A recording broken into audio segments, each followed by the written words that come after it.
BDA ಬ್ರೋಕರ್ಗಳಿಗೆ ಈಗ ನಡುಕ ಶುರುವಾಗಿದೆ. ಯಾಕಂದ್ರೆ ದುಡ್ಡು ಕೊಟ್ಟು ಫೈಲ್ ಕ್ಲಿಯರ್ ಮಾಡಿಸಿಕೊಂಡವರಿಗೆ ಈಗ ಶಾಕ್ ತಡ್ತಾ ಇದೆ.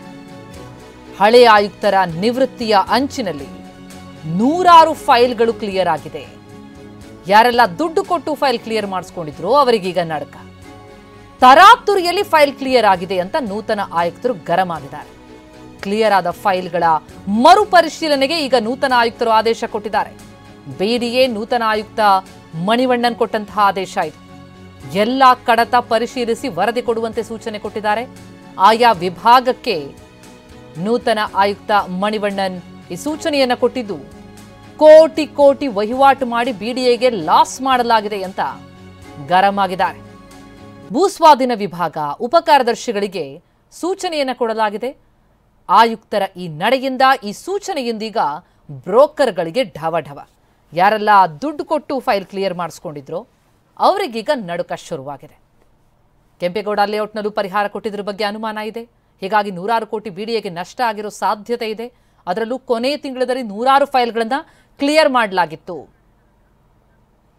ಈ ಬಗ್ಗೆ ಇನ್ನಷ್ಟು ಡೀಟೇಲ್ಸ್ ಕೊಡ್ತಾ ಹೋಗ್ತಾರೆ ನಮ್ಮ ಪ್ರತಿನಿಧಿ ಶಿವರಾಜ್ ಈಗ ಸಂಪರ್ಕದಲ್ಲಿದ್ದಾರೆ. ಶಿವರಾಜ್, ನೂತನ ಆಯುಕ್ತರ ಖಡಕ್ ಆದೇಶ ಏನಿದೆ ಎಲ್ಲವನ್ನ ಪರಿಶೀಲಿಸಬೇಕು ಅಂತ ಹೇಳಿ, ಇದು ಈಗ ಯಾರ್ಯಾರಿಗೆ ನಡುಕ ಹುಟ್ಟಾಕ್ತಾ ಇದೆ? ಇಂಥದೊಂದು ಆದೇಶ ಕೊಡೋದಕ್ಕೆ ಏನ್ ಕಾರಣ? ಏನೇನು ಅನುಮಾನ ವ್ಯಕ್ತ ಆಗ್ತಾ ಇದೆ? ಪ್ರತಿಮಾ ಭಟ್, ಬಿಡಿ ಅಂದ್ರೆ ಸಾಕು ಅದು ಜಗತ್ ಜಾಹೀರು ಎಷ್ಟು ಮಟ್ಟಿಗೆ ಅಲ್ಲಿ ಭ್ರಷ್ಟಾಚಾರ ನಡೆಯುತ್ತೆ ಅಂತ.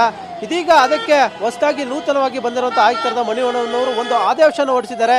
ಈ ಹಿಂದೆ ಅಂದ್ರೆ ಹಿಂದಿನ ಆಯುಕ್ತರಂತ ಜಯರಾಮ್ ಅವರು ಇದ್ದಂಥ ಸಂದರ್ಭದಲ್ಲಿ ಕೊನೆ ದಿನಗಳಲ್ಲಿ ಯಾವೆಲ್ಲ ಕಡತಗಳನ್ನ ವಿಲೇವಾರಿ ಮಾಡ್ತಾರೋ ಅವೆಲ್ಲವೂ ಕೂಡ ಮರುಪರಿಶೀಲನೆ ಮಾಡುವಂತೆ ಮಾಡಿರುವಂಥದ್ದು. ಪ್ರಮುಖವಾಗಿ ಇಲ್ಲಿರುವಂಥದ್ದು ಬ್ರೋಕರ್ಗಳು ಸುಮಾರು ಕೇವಲ ಒಂದೇ 15 ದಿನಗಳಲ್ಲೇ, ಕಳೆದ 15 ದಿನಗಳಲ್ಲಿ ಸುಮಾರು 200ಕ್ಕೂ ಹೆಚ್ಚು ಕಡತಗಳನ್ನು ವಿಲೇವಾರಿ ಮಾಡಿಸಿದ್ದಾರೆ ಅನ್ನೋ ಒಂದು ಅನುಮಾನ ಆಯುಕ್ತರಿಗೆ ಬರುತ್ತೆ. ಆ ಒಂದು ಕಾರಣಕ್ಕೆ ಇದರಲ್ಲಿ ಸಾಕಷ್ಟು ಸರ್ಕಾರಿ ಜಾಗಗಳಿಗೂ ಕೂಡ ಪರಿಹಾರ ಕೊಟ್ಟಿದ್ದಾರೆ ಅನ್ನೋದು ಅನುಮಾನ ವ್ಯಕ್ತ ಇರುತ್ತೆ. ಪ್ರಮುಖವಾಗಿ ಕೆಂಪೇಗೌಡ ಲೇಔಟ್ನ ಭೀಮನಕುಪ್ಪೆ ಸೇರಿದಂತೆ ಒಂದಷ್ಟು ಸರ್ವೆ ನಂಬರ್ಗಳಲ್ಲಿ ಸಾಕಷ್ಟು ಪರಿಹಾರ ಹಣವನ್ನು ಬಿಡಿಎಯಿಂದ ಪಡೆದುಕೊಂಡಿರ್ತಾರೆ, ಜಾಗಗಳನ್ನು ಪಡೆದುಕೊಂಡಿರ್ತಾರೆ. ಆದರೆ ಅವೆಲ್ಲವೂ ಕೂಡ ಸರ್ಕಾರಿ ಜಾಗ ಅಂತ ಒಂದು ಅನುಮಾನ ಬಂದಿರೋದು. ಅದ್ರ ಬಗ್ಗೆ ಕೂಡ ಮೌಖಿಕವಾಗಿ ಆದೇಶ ಮಾಡಿದ್ದಾರೆ. ಭೂ ಸ್ವಾಧೀನ ವಿಭಾಗಕ್ಕೆ ಮತ್ತು ಉಪಕಾರ್ಯದರ್ಶಿಗಳ ವಿಭಾಗಕ್ಕೆ ಎಂಜಿನಿಯರ್ ಸೆಕ್ಷನ್ ಕೂಡ ಒಂದು ಆದೇಶವನ್ನು ಹೊರಡಿಸಿರುವಂಥದ್ದು. ಕೂಡಲೇ ಈ ಹಿಂದೆ ಕಳೆದ ಆಯುಕ್ತರು ಕೊನೆಯ ದಿನಗಳಲ್ಲಿ ಯಾವೆಲ್ಲ ಕಡತಗಳನ್ನು ವಿಲೇವಾರಿ ಮಾಡಿದ್ದಾರೋ ಅವೆಲ್ಲವನ್ನು ಕಡತಗಳಿಗೆ ಸಂಬಂಧಪಟ್ಟಂತೆ ನೀವೊಂದು ಎಲ್ಲ ಅಧಿಕಾರಿಗಳು ಒಂದು ನಿಮ್ಮ ಕಡತಗಳನ್ನು ಮತ್ತೊಮ್ಮೆ ಪರಿಶೀಲನೆ ಮಾಡಿ ನನಗೆ ವರದಿ ಒಪ್ಪಿಸಬೇಕು ಅಂತ ಕೊಟ್ಟಿರುವಂಥದ್ದು. ಇನ್ನೊಂದು ಪ್ರಮುಖವಾಗಿ ಪ್ರತಿಮಾ, ಈ ಒಂದು ಬಿಡಿಎನಲ್ಲಿ ಸದ್ಯಕ್ಕೆ ಬ್ರೋಕರ್ಗಳು ಸುಮಾರು ನೂರಾರು ಕಡತಗಳನ್ನು ಬೇರೆಯವರಿಂದ ಹಣಕ್ಕೆ ಆಗಿ ಕೊಟ್ಟು ಈ ರೀತಿಯಾಗಿ ದಂಧೆಗಳನ್ನು ನಡೆಸ್ತಾ ಇರ್ತಾರೆ. ಮತ್ತೊಂದು ವಿಶೇಷ ಅಂದರೆ ಅಲ್ಲಿ ಬಿಡಿಎ ನೌಕರರ ಸಂಘದಲ್ಲೇ ಒಂದಷ್ಟು ಪ್ರಭಾವಿಗಳು ಸೇರಿಕೊಂಡು ನೌಕರರು ಕೂಡ ಬಿಡಿಎ ಬ್ರೋಕರ್ಗಳ ಜೊತೆ ಸೇರಿ ಅವರೇ ಕಡತಗಳನ್ನು ವಿಲೇವಾರಿ ಮಾಡ್ತಾ ಇದ್ರು.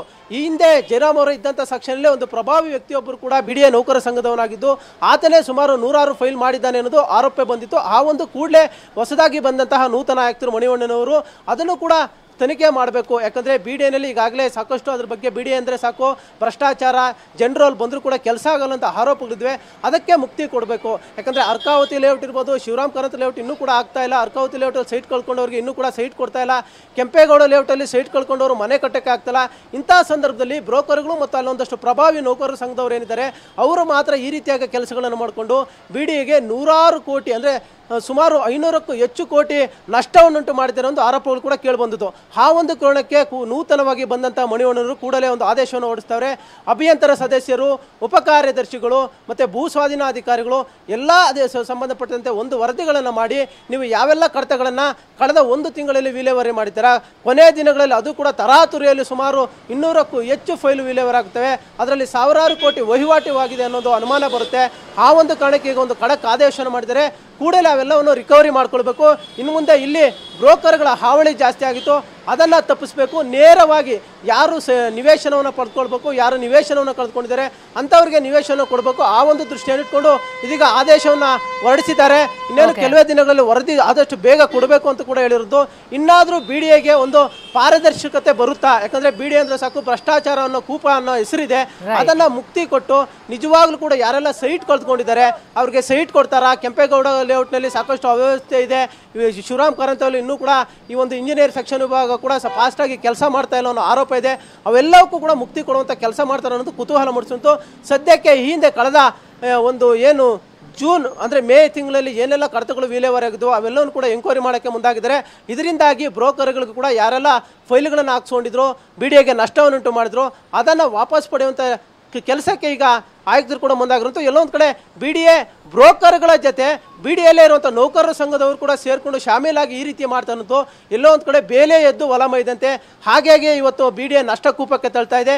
ಇನ್ನು ಮುಂದೆ ಆದರೂ ಒಂದು ಸರಿಪಡಿಸಬೇಕು, ಯಾರೆಲ್ಲ ಈ ರೀತಿ ಮಾಡ್ತಾ ಇದ್ದಾರೆ ಅವ್ರಿಗೆ ಸರಿಯಾದ ಶಿಕ್ಷೆ ಕೊಡಬೇಕು ಅನ್ನೋ ನಿಟ್ಟಿನಲ್ಲಿ ನೂತನ ಆಯುಕ್ತರು ಮಣಿವಣ್ಣನವರು ಮುಂದೆ ಹೆಜ್ಜೆ ಇಟ್ಟಿದ್ದಾರೆ. ಇದು ಎಷ್ಟು ಮಟ್ಟಿಗೆ ಸಕ್ಸಸ್ ಆಗುತ್ತೆ ಅನ್ನೋದು ಕೂಡ ಕುತೂಹಲ ಮೂಡಿಸಿರುವಂಥದ್ದು. ಪ್ರತಿಮಾ ಭಟ್, ಧನ್ಯವಾದ ಶಿವರಾಜ್ ತಮ್ಮೆಲ್ಲ ಮಾಹಿತಿಗೆ.